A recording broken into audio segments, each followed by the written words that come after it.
Everyone is panicking. AI is coming to steal your job. Or is it?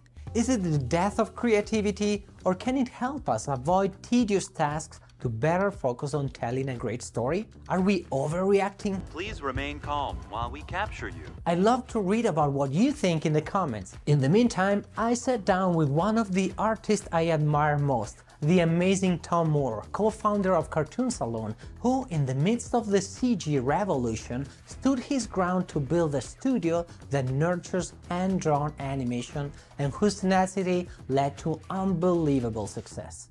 What is your worst fear about artificial intelligence taking over some of the processes and also thinking about the industry moving forward? I'm feeling very mixed about it. At first, I was really annoyed because it was obvious that they were scraping everyone's work and creating something with the touch of a button, which is astounding. We used to laugh at how people would think that animation or illustration was created just with a touch of a button, and we felt annoyed because we were like, even CG animation is created frame by humans. But now we're talking about something that is pretty much text to image based, which in one hand is amazing and opens up the whole world to generalists and to people who are, without a big studio. And that's going to be exciting. We're going to see a lot of stuff, and I want to say that's positive. What I worry about is that people like us who still like to take our time, to go slowly, to create something by hand, when we're existing in an industry under capitalism that is hyperdrive sped up by AI assistance, will people still be willing to pay for the work that, I'm sure it's the same in stop motion, will people still care enough to pay a team of us to make something by hand for 4 or 5 years when it is actually possible to make it in, I don't know, a week or something? It's just become insane. But I have to hope that there's enough love and enough appreciation of the human effort, even if it could be perfectly replicated by AI. The fact that it actually was made by hand, I hope that's going to be important enough to enough people. Because my worst fear is that traditional techniques will become not commercially viable. My fear is that, of course, we'll keep drawing, of course, we'll keep animating. All of us who love it do it, not just for the end result, but for the process itself. But will we be able to make a living doing it when we're faced with competition from a tireless robot that can just produce stuff so quickly? That's probably my biggest fear. So before I get replaced by a robot, if you want to support the channel and connect with real human storytellers who love animation like you, then join the Write for Animation Academy and bring your skills to the next level. Join today from writeforanimation.com/academy. Now let's go back to Tom.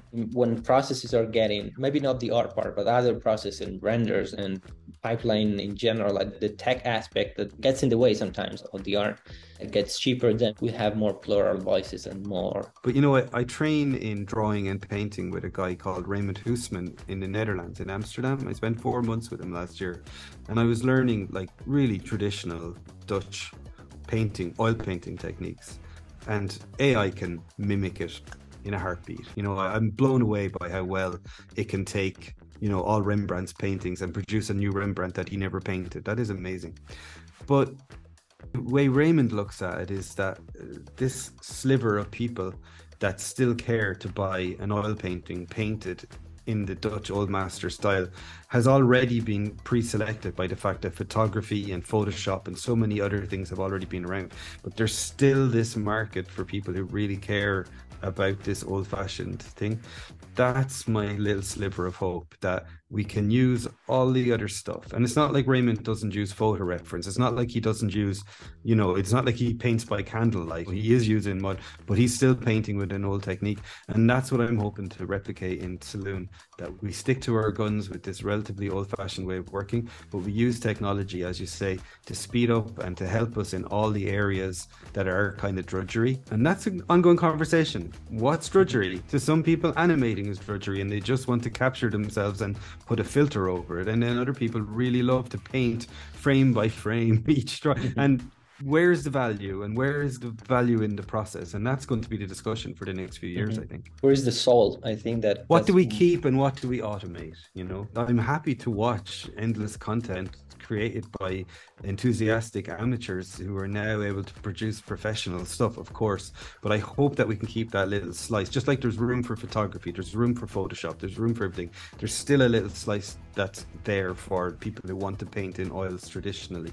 I'm hoping to find that little wedge for us. And it might be that it might even be that it becomes more valuable. I mean, there will be people will be thirsty for authenticity and something that feels like it has a soul, like not because they learned about it, but because the project itself, you can tell. I mean, when I watch your movies, like there's something there that it's very different and unique than did you feel it, and it's something, it's not logical, it goes beyond that, and I think that hopefully that will be the case. And fingers crossed.